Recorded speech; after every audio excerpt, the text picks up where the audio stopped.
హరే కృష్ణ భక్తులందరికీ స్వాగతం. ఈరోజు మన శ్రీమద్ భాగవతం కక్షంలోకి మనం మంగళాచారం చేసుకొని తర్వాత మూడవ స్కందంలో రెండవ అధ్యాయం ఆరంభిద్దామంట. ఓం అజ్ఞానతిమిరంధస్య జ్ఞానాంజనాశలాకయా చక్షోరున్మిళితం యేన తస్మై శ్రీగురవే నమః. శ్రీచైతన్యమనోభీష్టం స్థాపితం యేన భూతలే స్వయం రూపః కదా మह्यं దదాతి స్వపదాంతికం. వందేహం శ్రీగురూన్ శ్రీయుతాపదకమలం శ్రీగురూన్ వైష్ణవాంశ్చ శ్రీరూపం సాగ్రజాతం సహగణ రఘునాథాన్వితాం తం సజీవం సాద్వైతం సావధూతం పరిజనసహితం కృష్ణచైతన్యదేవం శ్రీరాధాకృష్ణపాదాన్ సహగణ లలితా శ్రీవిశాఖాన్వితాంశ్చ నమావోం విష్ణుపాదాయ కృష్ణప్రేష్టాయ భూతలే శ్రీమతే భక్తివేదాంత స్వామినితి నామినే. నమస్తే సారస్వతీ దేవే గౌరవాణి ప్రచారిణే నిర్విశేష శూన్యవాది పాశ్చాత్యదేశతారిణే. నమో మహావదన్యాయ కృష్ణప్రేమప్రదాయతే కృష్ణాయ కృష్ణచైతన్యనామినే గౌరద్విషే నమః. హే కృష్ణ కరుణా సింధో దీనబంధో జగత్పతే గోపేశ గోపికాకాంత రాధాకాంత నమోస్తుతే.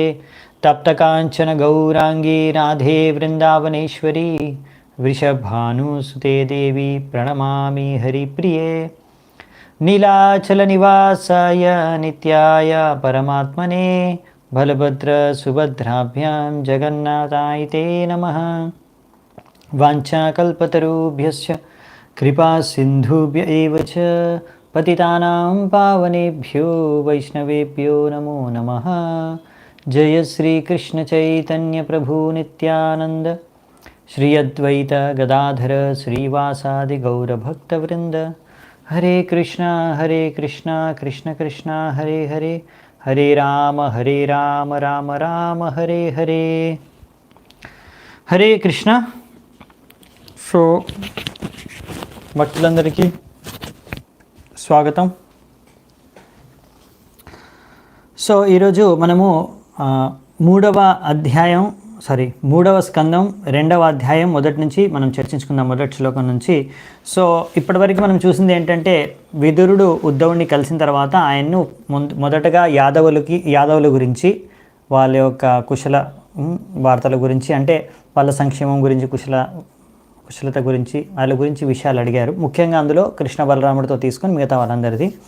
తర్వాత కురు వంశంలో ఉన్న వాళ్ళందరి గురించి కూడా, ముఖ్యంగా పాండవుల గురించి, ఇంకా కుంతిమారాణి ధృతరాష్ట్ర గురించి కూడా ఆయన అడిగారు. సో ఈ విషయాలు ఆయన అడిగిన తర్వాత ఇప్పుడు ఉద్ధవుడు ఆ వినగానే తర్వాత ఆయన యొక్క భావన ఎలాంటిది, తో అతను ఎలా దాన్ని ఉత్తరం ఇవ్వబోయాడు, ఆయన ఆ విషయాలన్నీ కూడా ఇక్కడ చర్చించుకుంటాం అన్నమాట. సో ఆయన ఉద్ధవుడు ముందు ఆయన యొక్క మనోభావాల్ని ఇక్కడ ముందుగా వ్యక్తం చేశారు. ఈ ప్రశ్నల్ని విన్న తర్వాత ఆయనకు ఎటువంటి మనస్సులో, చింతనలో ఎటువంటి పరివర్తన జరిగిందనే విషయం ఈరోజు చర్చించుకుంటాము. తద్వారా మనం అర్థం చేసుకుంటాం ఉద్ధవుడి యొక్క ఉన్నతమైన స్థానం ఏంటి అని. తర్వాత ఇంకా ఆయన యొక్క యదువుల గురించి అడిగిన ప్రశ్నకి జవాబు, యదువుల యొక్క పరిస్థితి ఇప్పుడు ఏంటి అనే విషయాన్ని కూడా ఉద్ధవుడు చెప్తాడు. అది మనం రేపు చూద్దామంట. సో దాని తర్వాత ఇంకా విషయాలు వచ్చేసి భగవంతుడిని ఇంకా స్మరించుకుంటూ ఉద్ధవుడు ఎన్నో విషయాలు భగవంతుడి యొక్క రూపం గురించి, ఆయన యొక్క లీలల గురించి, ఆయన యొక్క లీలలు, రకరకాల లీలలు, వ్రజమండలంలో చేసిన వ్రజలీలల గురించి కూడా ఆయన స్మరించుకుంటూ ఎన్నో విషయాలు చెప్తాడనమాట. అంటే ముఖ్యంగా ఈ యొక్క అధ్యాయంలో మనం చూసేది ఏంటంటే ఉద్ధవుడు భగవంతుడిని స్మరించుకొని, అంటే ప్రశ్నలు అడగగానే ఆ స్మరణలో, చింతనలో ఎంతో ఉన్నతమైన భావాల్ని ప్రకటిస్తాడు. తర్వాత యదువంశం గురించి చెప్పి, తర్వాత ఇంకా కృష్ణుడి గురించి, ఎన్నో లీలల గురించి, ఆయన విషయం గురించి, ఆయన సౌందర్యం గురించి అన్నీ వర్ణిస్తాడు. ఆ విషయాలన్నీ కూడా ఈ యొక్క అధ్యాయంలో ముఖ్యమైన చర్చా విషయం అన్నమాట. సో అందుకనే మనము ఇప్పుడు మొదటి శ్లోకం నుంచి చూద్దామంట. ఈరోజు చూసే 6 శ్లోకాలు ముఖ్యంగా ఇది చాలా ముఖ్యమైన విషయం మనకు అర్థం చేసుకోవడానికి. ఎలా ఒక భగవంతుడు యొక్క శుద్ధ భక్తులు ఎలా ఉంటారు, వాళ్ళ చేతన ఎలా ఉంటుంది, వాళ్ళు అసలు ఈ భౌతిక ప్రపంచంలో ఉండి కూడా ఎలా భగవద్భక్తి చేసుకొని భగవత్ చింతనలో ఉంటారు అనే విషయాన్ని తెలుసుకోవడానికి ఉద్ధవుడు ఒక మంచి ఉదాహరణ మనకి. ఉద్ధవుడు మనం తెలుసుకున్నాము, భగవంతుడి యొక్క శుద్ధ భక్తుడు, ఆయన పార్షదుడు, ద్వారకలో ఆయనకు అందరికన్నా సన్నిహితమైన మిత్రుడు, బృహస్పతి యొక్క శిష్యుడు. అలాగే అక్కడ ద్వారకాలో అన్ని విషయాలకు కృష్ణుడు ఉద్ధవుడిని పరామర్శించి అన్ని కార్యాలు, అన్ని నిర్ణయాలు తీసుకునేవాడు ద్వారకాలో. సో ఆయనకు ఒక రకంగా చెప్పాలంటే అడ్వైజర్ అన్నమాట, మంత్రిలాగా,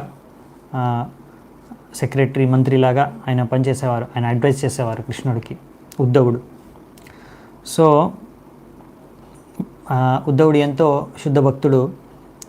సో ఆయన ఇప్పుడు ఆయన్ని ప్రశ్న అడిగారు విదురుడు కృష్ణుడి గురించి. అలా ప్రశ్న విన్న వెంటనే అప్పుడు ఆయన మనస్సులో కలిగిన చింతన, భావన అనే ఏ స్థలానికి వెళ్ళిపోయాడు అనే విషయాలు ఇక్కడ శుకదేవ్ గోస్వామి వర్ణిస్తాడు మనకి ఈరోజు ముందు. ఇతి భాగవతః పృష్టః క్షత్రావార్తాం ప్రియాశ్రయాం ప్రతివక్తుం న చోత్సేహ ఔత్కంఠ్యాత్ స్మరితేశ్వరః. ఇక్కడ ఏం చెప్తున్నారంటే ఇతి భాగవతః పృష్టః క్షత్రావార్తాం ప్రియాశ్రయాం. ఇలా ఎప్పుడైతే ఆ గొప్ప భాగవత అంటే చూడండి, మనము ఒకటి మనకు బుక్ భాగవతం అంటే ఇప్పుడు మనం చదువుకుంటాం కదా, నిత్యం భాగవత సేవాయ. సో మనం బుక్ చదువుకుంటాం భాగవతం, ఇది గ్రంథరాజ్ శ్రీమద్ భాగవతం, ఈయన కృష్ణుడికి అభిన్నం, కరెక్టే. సో ఇదొక భాగవతం అయితే ఇంకొకటి devotee Bhagwat. Book Bhagavatam, devotee Bhagavatam. అంటే భాగవతం పుస్తక రూపంలో కూడా ఉంటుంది, ఒక భక్తుడి రూపంలో కూడా. ఎందుకంటే భాగవతంలో మీరు ఏవైతే చదువుకుంటున్నారో, వింటున్నారో అవి అక్కడ ప్రత్యక్ష రూపంలో ఆయన నిజ జీవితంలో ఆయన అది స్వరూపం అనమాట. ఆయన ఆ భాగవతంలో మనం చదివే విషయాలు నిజంగా ఎవరైతే భగవంతుడి శుద్ధ భక్తుడు ఉంటాడో ఆయన జీవితంలో అవన్నీ అనుసరిస్తున్నాడు. ఆయన ఒక లైవ్ ఉదాహరణ అన్నమాట, ప్రత్యక్ష ఉదాహరణ. భాగవతంలో మనం చదువుకునే భగవంతుడి విషయాలకి, భక్తి విషయాలకి ఆయన అంటే అన్ని భక్తి విషయాలు పాటిస్తున్నాడు అతని జీవితంలో. అందుకే మనము ఇలా బుక్ భాగవత ఇంకా డివోటీ భాగవతం నుంచి మనం నేర్చుకోగలం భక్తి భగవంతుడికి ఎలా చేసుకోవాలనే విషయం. ముఖ్యంగా ఈ మాసంకి ఇంకా ముఖ్యం, ఎందుకంటే ఇప్పుడు పురుషోత్తమ మాసం, ఈ రోజు నుంచి పురుషోత్తమ మాసం. సో మనం పురుషోత్తమ మాసం అంటే దాని గురించి చాలా మహిమలు ఉన్నాయి, ఎన్నో రకాల వ్రతాలు చేయవచ్చని ఉన్నాయి మన పద్మపురాణంలో, స్కంద పురాణంలో, ఇంకా ఇలా మన పురాణాల్లో. కానీ ఈ వ్రతాలు చేయడానికి, ఈ యొక్క మాసానికి, ఈ యొక్క మహిమలకి ముఖ్యమైన ఒక మూలతత్వం ఏంటంటే భగవంతుడికి మనం ఇంకా చాలా బాగా తీవ్రేణ భక్తి యోగేన, ఇంకా తీవ్రతతో మనం భక్తి అనేది చేసుకోవాలి. శుద్ధతతో, తీవ్రతతో, ఇంకా ఉన్నతమైన చేతనతో మనం భక్తిని చేసుకొని మన యొక్క ఆధ్యాత్మిక జీవితాన్ని ఇంకా మనం స్ట్రాంగ్ చేసుకోవాలన్నమాట, ఇంకా పుష్టిపరచుకోవాలి. మనం భగవత్ చింతన అనేది ఇంకా పెంచుకోవాలి. సో నవవిధ భక్తి అనేది ఇంకా ఎక్కువ చేసుకోవాలి. సో భగవంతుడి యొక్క స్మరణం మనం పెంచుకోవాలి. ఎలా, ఎంతవరకు అంటే ఇప్పుడు ఇక్కడ మనం చూస్తే మనకు అర్థమవుతుంది. ఈరోజు ఈ శ్లోకంలోనే ఉద్ధవుడు ఇలా విదురుడు అడగగానే, అంత గొప్ప భక్తుడైన ఉద్ధవుడిని క్షత్ర అంటే మన విదురుడు అడగగానే వార్తాం ప్రియాశ్రయం అంటే ఎంతో విదురుడికి ఆయన ప్రియుడైన అంటే కృష్ణుడి గురించి ఎప్పుడైతే అడిగాడో విదురుడు, అలా విలగానే ప్రతి వక్తుం నో చోత్సేహ, ఆయన చెప్పడానికి ఎంతో ఉత్సాహం వచ్చేసింది. కానీ భగవంతుడి చింతన, భగవంతుడి ఆలోచన, భగవంతుడి స్మరణ ఎంత గాఢంగా ఉందంటే ఇంకా ఆయన వెంటనే ఆయన యొక్క కంఠం నుంచి వెంటనే ఉత్తరం జవాబు కూడా చెప్పాలనుకుంటున్నాడు ఆనందంలో, కానీ చెప్పలేకపోతున్నాడు. ఎందుకంటే భగవంతుడి చింతన ఆయన ఎంతగా మగ్నుడైపోయాడంటే ఆయన వెంటనే ఔత్కంఠ్యాత్ స్మరితేశ్వర, ఆయన భగవంతుడి యొక్క ఎంతో ఉత్కంఠతతో భగవంతుడిని స్మరించుకుంటూ ఉన్నాడు కనుక వెంటనే చెప్పాలని ఆయనకు ఉంది, ఎందుకంటే భగవంతుడి గురించి, కానీ ఆయన చెప్పలేకపోతున్నాడు. అలాంటి పరిస్థితిలో ఉన్నాడు. అలాంటి ఆధ్యాత్మిక స్థాయిలో ఉద్ధవుడు ఇప్పుడు భగవంతుడిని స్మరించుకుంటున్నాడు అన్నమాట. ఇప్పుడు శుకదేవ్ గోస్వామి చెప్తున్నాడు ఉద్ధవుడు ఎంత గొప్ప వ్యక్తి, గొప్ప భక్తుడు. ఇప్పుడే కాదు, చిన్నప్పటి నుంచి, చిన్నతనం నుంచి ఆయన గొప్పతనం ఇక్కడ చెప్తున్నారన్నమాట. యః పంచ హయనో మాత్ర ప్రాతర్ ఆశాయ యాచితః తన్నైచ్చద్ రచయన్యస్య సపర్యాం బాలలీలయా. ఇప్పుడు ఇక్కడ ఏం చెప్తున్నారంటే చిన్నతనం నుంచి ఉద్ధవుడు చిన్నగా ఉన్నప్పుడు కూడా ఎప్పుడు పంచహాయను అంటే 5 సంవత్సరాలు ఉన్నప్పుడు కూడా మాత్ర ఓన్లీ ఎప్పుడైతే వాళ్ళ మాత్ర ప్రాతర్ ఆశయ యాచిత పొద్దున బ్రేక్ఫాస్ట్ కోసం పిలుస్తుంది, రమ్మని తినడానికి పిలుస్తుంటే కూడా ఆయన ఉద్ధవుడు 5 సంవత్సరాలు ఉన్నప్పుడు మాత్రం కూడా తన్నైచ్ఛద్రచయన్యస్య భగవంతుడి సపర్యం బాలలీలయ, ఆయన బాల్యలీల ఏంటి అంటే ఆయన చిన్నతనంలో భగవంతుడికి సేవ చేసుకుంటున్నాడు. అంటే చిన్నప్పుడు కూడా ఆయన భగవంతుడికి చిన్న విగ్రహాలకి ఆరాధన చేసేవాడు అనమాట చిన్నతనంలో. సో తద్వారా ఆయన భగవంతుడి సేవలో ఎంతగా మగ్నుడైపోయి ఉండేవాడు అంటే ఆ లీలలో అంటే ఆడుకుంటూనే భగవంతుడికి సేవ చేసుకుంటూ భగవంతుడిని ఆరాధించేవాడు చిన్నప్పుడు. అలా భగవంతుడి ఆటలో ఆరాధించుకుంటూ ఎంత మగ్నుడైపోయేవాడంటే అప్పుడు వాళ్ళ మాత ఆయన్ని పిలిచినా కానీ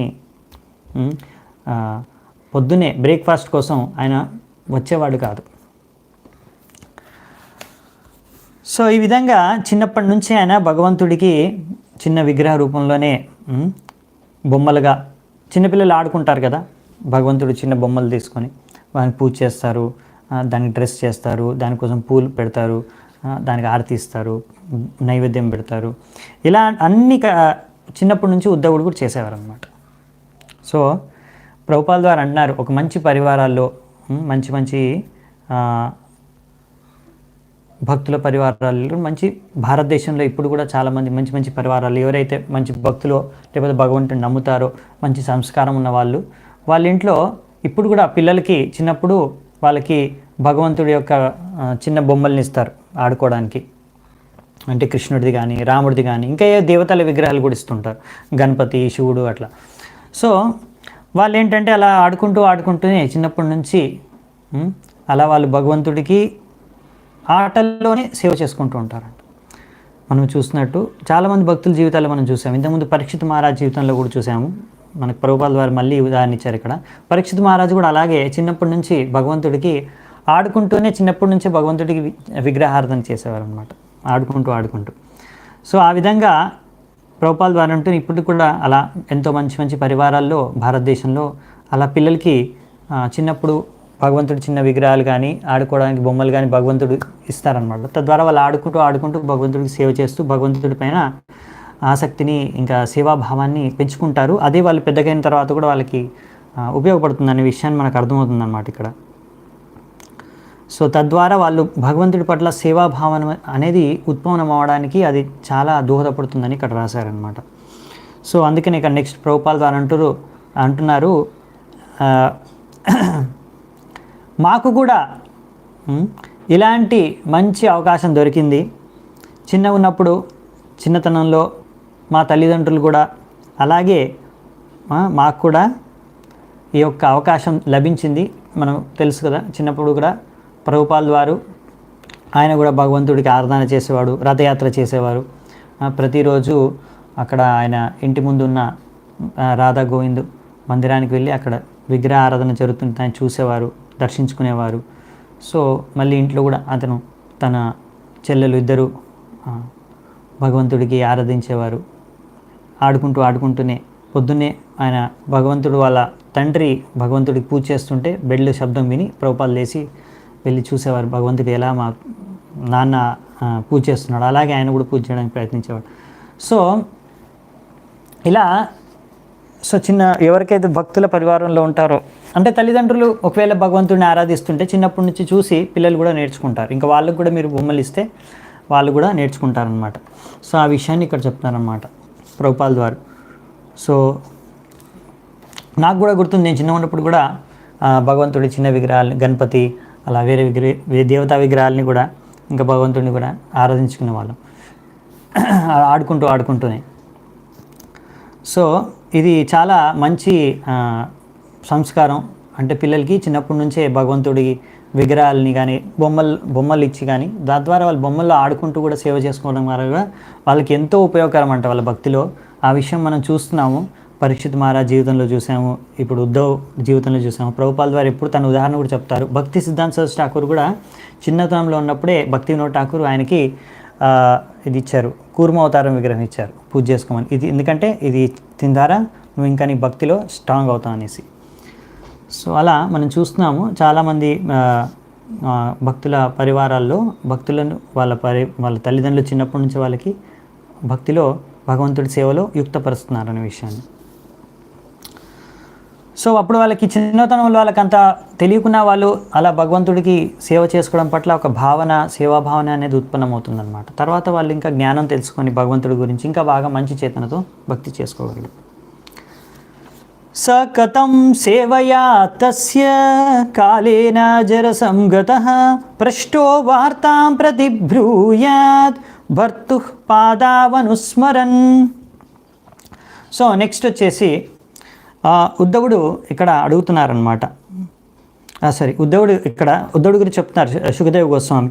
అలా చిన్నతనం నుంచి ఆయన భగవంతుడికి సేవ చేసుకుంటూ పెరిగాడు కదా, పెద్దగైనా కూడా సేవ చేసుకుంటూనే ఉన్నాడు, జీవితాంతం అంతా సేవ చేసుకున్నాడు. ఇప్పుడు ముసలితనం వచ్చేసింది ఆయనకి. ఇప్పుడు ఆల్రెడీ కృష్ణుడు తన ధామానికి వెళ్ళిపోయాడు, అవునా. ఇప్పుడు ఉద్ధవుడు ఒక రకంగా చెప్పాలంటే ముసలి ఓల్డ్ ఏజ్కి వచ్చేసారు. జరాసం గతః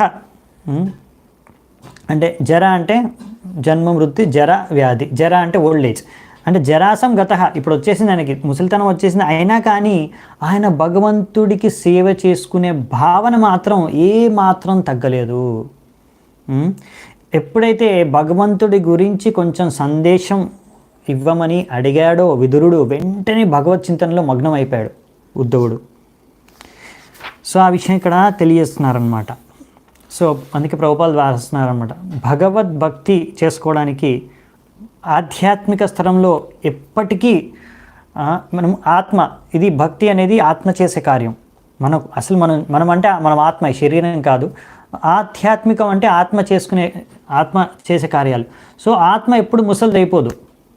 అలాగే ఆత్మ యొక్క భక్తి చేసుకోవాలనే భావన, సేవా భావన అనేది ఎప్పుడు తగ్గిపోదు.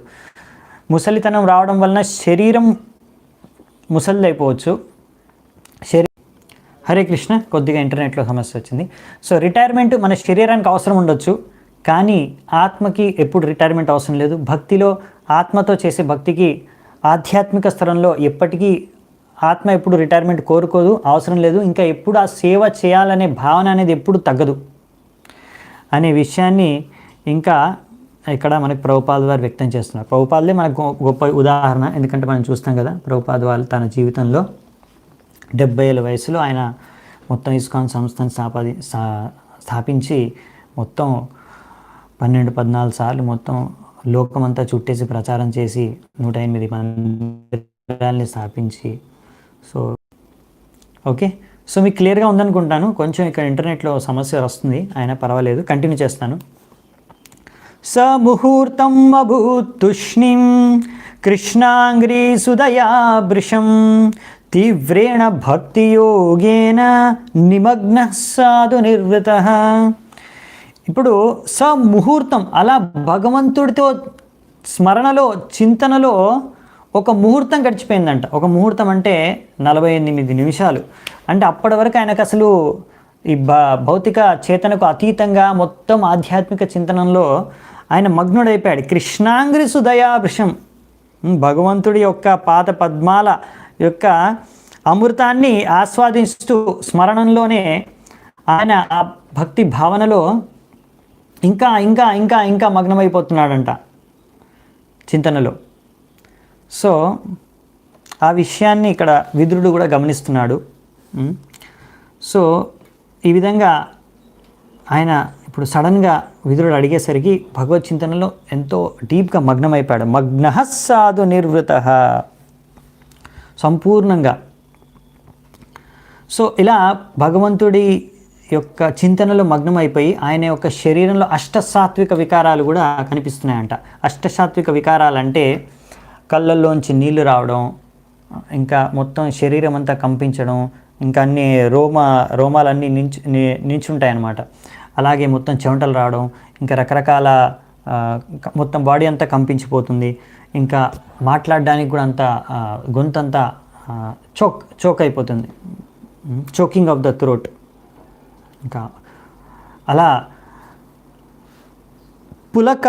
పులకోద్భిన్న సర్వాంగో, మొత్తం అన్ని శరీరంలో అన్ని అంగాలంతా పులకించిపోయాయి అంట ఆ యొక్క ఆధ్యాత్మిక చింతనలో, డివోషనల్ ఎక్స్టసీలో. ముంచన్మీల దృశూచ పూర్ణార్థో లక్షితస్తేన స్నేహ ప్రసర సంప్లుత. విదురుడు చూస్తున్నాడు ఉద్ధవుడి యొక్క శరీరంలో పరివర్తనలు, అష్టసాత్విక వికారాలు కనిపిస్తున్నాయి. అంటే ఎవరైతే భక్తుడు, ఒక శుద్ధ భక్తుడు ఉన్నత స్థాయికి ప్రేమలో, భగవత్ ప్రేమలో ఉన్నత స్థాయికి చేరుకున్నప్పుడు ఈ అష్టసాత్విక వికారాలు అనేవి ఆ శరీరంలో కనిపిస్తాయన్నమాట. సో మనలాగా సాధన స్టేజ్లో ఉన్న వారికి ఇంకా అలాంటి అష్టసాత్విక వికారాలు రావు. సో అది చాలా ఉన్నతమైన స్థాయి అన్నమాట. సో అలాంటి ఉన్నతమైన స్థాయిలో అతనికి ఇప్పుడు ఆ అష్టసాత్విక వికారాలు వస్తున్నాయి. ఇప్పుడు విదురుడు అవి గమనిస్తున్నాడు, గమనించి అర్థం చేసుకున్నాడు. ఉద్ధవుడు చాలా ఉన్నతమైన స్థాయిలో భక్తి చేస్తున్నాడు, భగవంతుడి చింతనలో మగ్నమై ఉన్నాడు. అష్టసాత్విక వికారాలు కనిపిస్తున్నాయి అక్కడ. అప్పుడు వెంటనే ఉద్ధవుడు ఇంకా తన యొక్క కళ్ళల్లోంచి నీళ్ళు వస్తుంటే అవి తుడుచుకోవడానికి ప్రయత్నిస్తున్నాడు అనమాట. ఇప్పుడు అంటే ఆ స్టేజ్కి వెళ్ళి ఇప్పుడు నార్మల్ స్టేజ్కి రాబోతున్నాడు. అది నెక్స్ట్ శ్లోకంలో వస్తుంది. సో ఇలా మనం భక్తి చేసుకునేటప్పుడు కూడా డిఫరెంట్ స్టేజెస్ ఉంటాయి. ముఖ్యంగా ఇక్కడ మనం భక్తిలో ఉన్నతి చెందేటప్పుడు 3 రకాల స్టేజెస్ మనం ఇక్కడ వర్ణించారు ప్రభుపాదుల ద్వారా. ఒకటి వచ్చేసి మనం ఇప్పుడు ఫాలో చేస్తున్నాం సాధనా భక్తి. అంటే ఇప్పుడు మనము నియమానుసారంగా 4 నియమాలు పాటిస్తూ ప్రతిరోజు 16 మాలలు జపం చేసుకుంటూ చేసే భక్తి ఏదంటే ఇంకా సాధనా భక్తి. సో ఇలా సాధనా భక్తి చేసుకుంటూ వెళ్ళినప్పుడు తర్వాత మెల్లిగా మనం బాగా మంచిగా సాధనా భక్తి చేస్తే అప్పుడు తర్వాత నెక్స్ట్ స్టేజ్, 2వ స్టేజ్ వచ్చేసేది ఏంటంటే ఈ భక్తిలో మనం నేర్చుకున్నది, వింటున్నది దీన్ని అంతా మనం జీర్ణించుకోవడం, తద్వారా దీన్ని ఆచరించడం వల్ల, అర్థం చేసుకోవడం ద్వారా, జీర్ణించడం ద్వారా మెల్లిమెల్లిగా ఏంటంటే మనకి ఈ సాక్షాత్కారం అనేది కలుగుతుంది, రియలైజేషన్. సో అలా అసిమిలేషన్, రియలైజేషన్. అప్పుడు ఆ సమయంలో మన భక్తి ఎంతో స్ట్రాంగ్గా, స్టేబుల్గా ఉంటుందన్నమాట. మనని ఎవరు డిస్టర్బ్ చేయలేరు. అప్పుడు దేనికి మనం ఏ విషయాల పట్ల, భౌతిక విషయాల పట్ల దేని ద్వారా కూడా మనం విచలితం అవ్వం. అలాంటి స్టేజ్ అనమాట.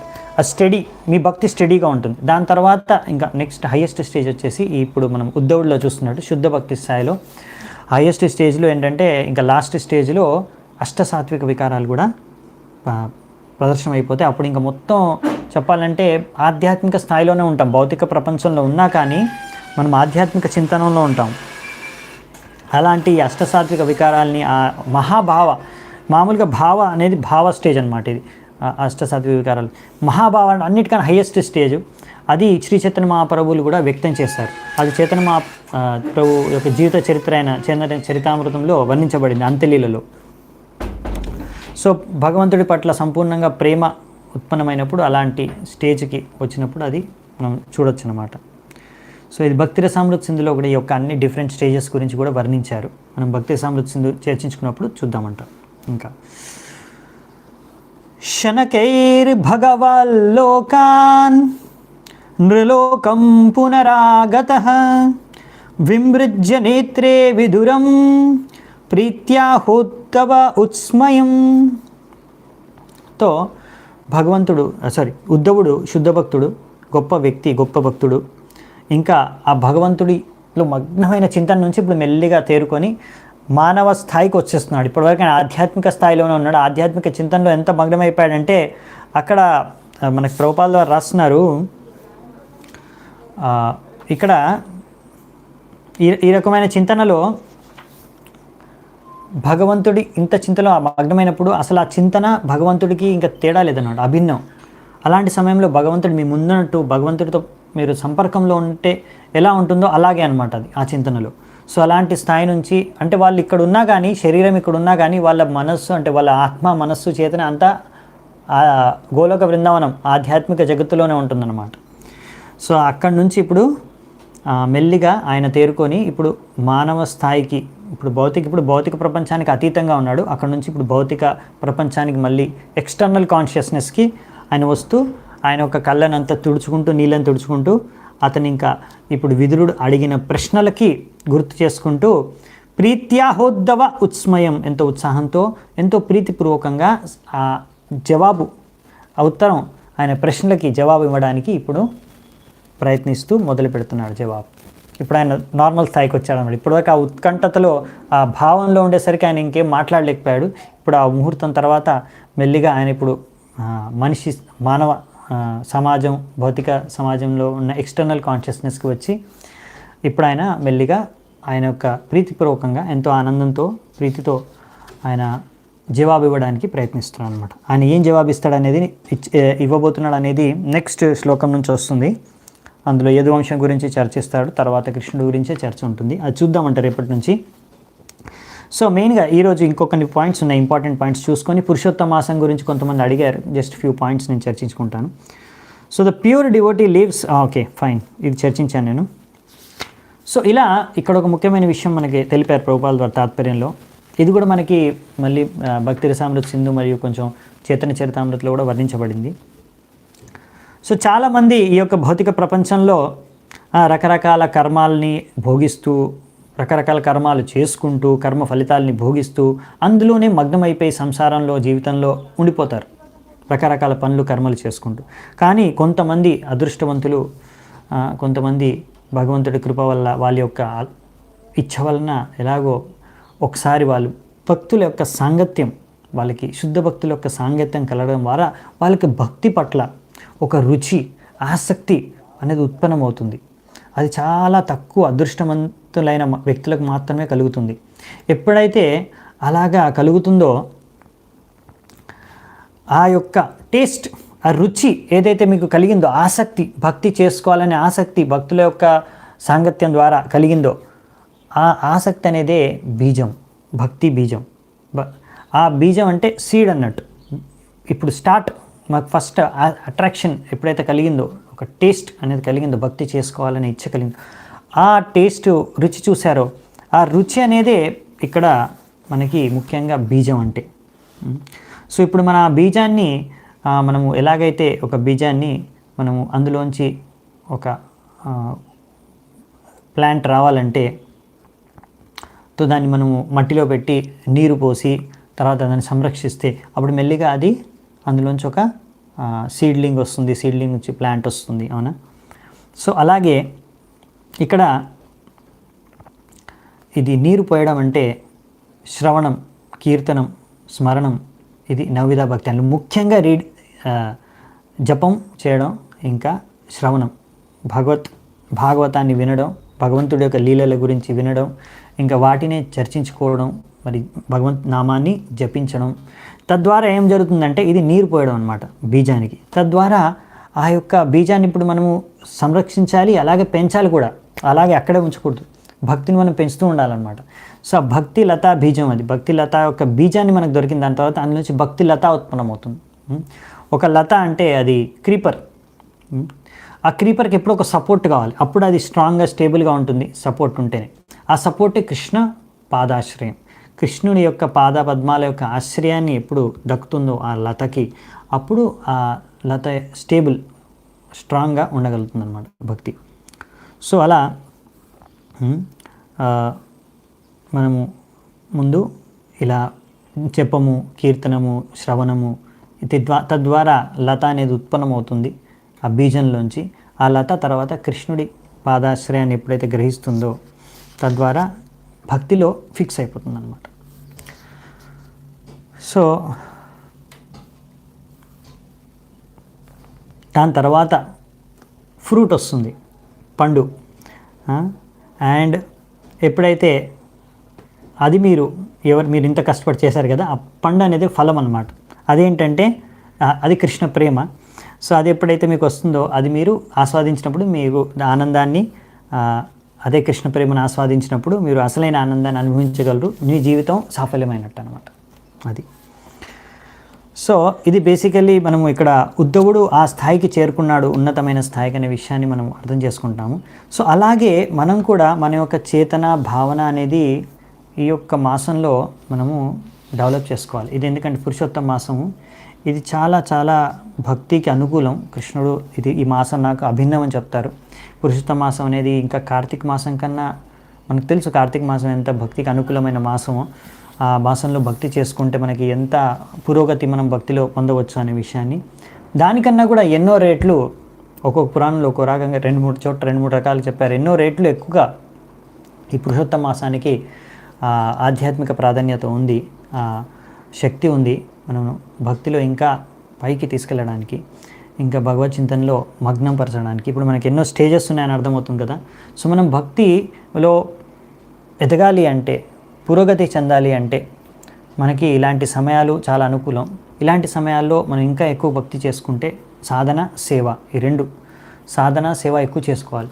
ఎలా చేసుకోవాలి అంటే ముఖ్యంగా జస్ట్ మీకు ఈరోజు నేను మీకు కావాలనుకుంటే నేను పురుషోత్తమ మాసం గురించి, దాని యొక్క మహిమ ఇంకా గొప్పతనం గురించి కూడా కావాలంటే నేను సపరేట్గా తీసుకోగలను. దానికి కొంచెం టైం పట్టొచ్చు.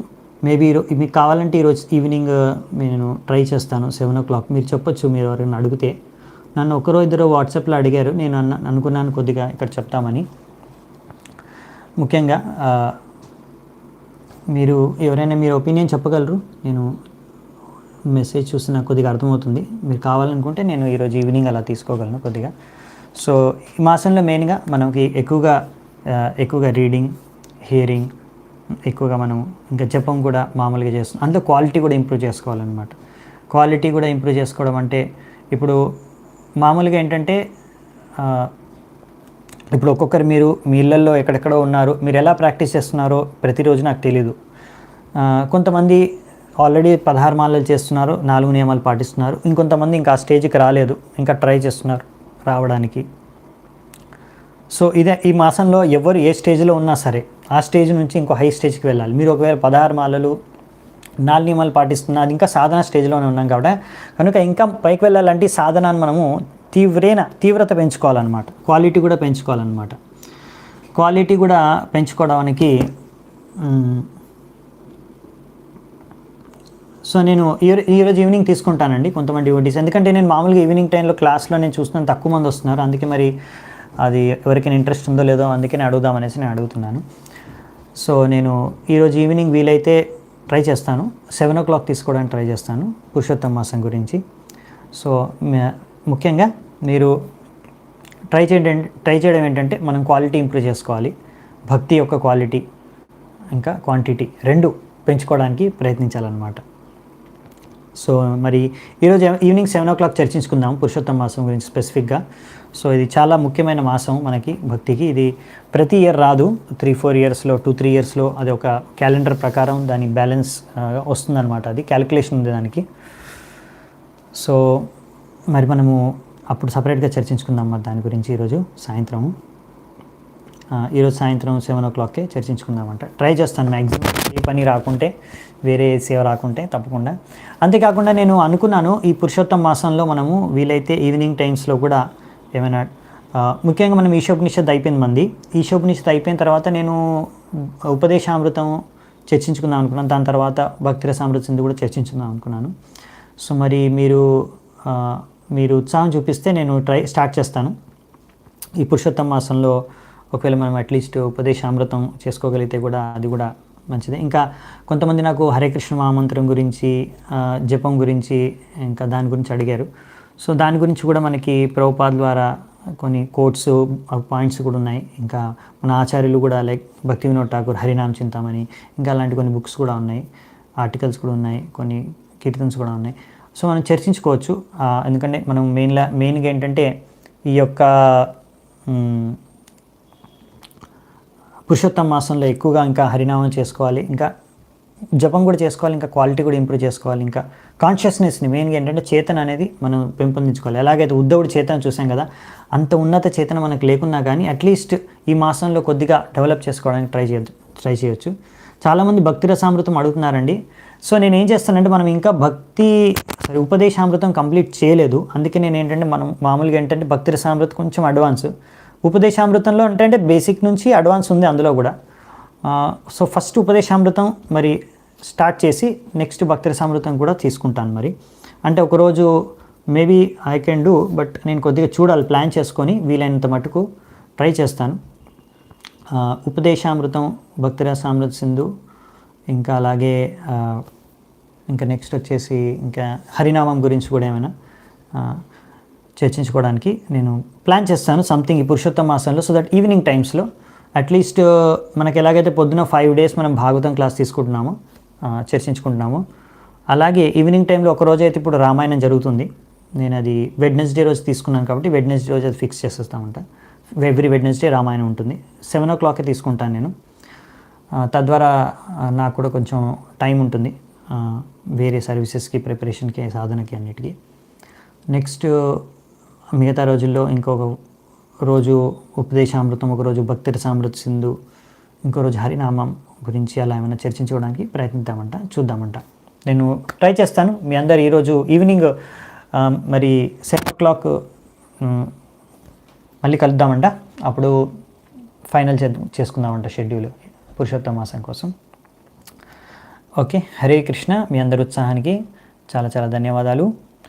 గ్రంథరాజ్ శ్రీమద్ భాగవతం की जय, शील प्रभुपाद की जय, पुरुषोत्तम मासं की जय, अनंत कोटि वैष्णव वृंद की जय, निताय गौर सीतानाथ प्रेमानंदी, हरि हरि बोल.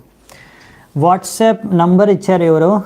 ఓకేనండి, యాక్చువల్లీ మాది లింక్ ఉంది, మీకు నేను పంపించగలను. ఓకే, మీరు నంబర్ పెట్టారు కనుక మీ నంబర్ నేను తర్వాత యాడ్ చేస్తానండి. Thank you. హరే కృష్ణ.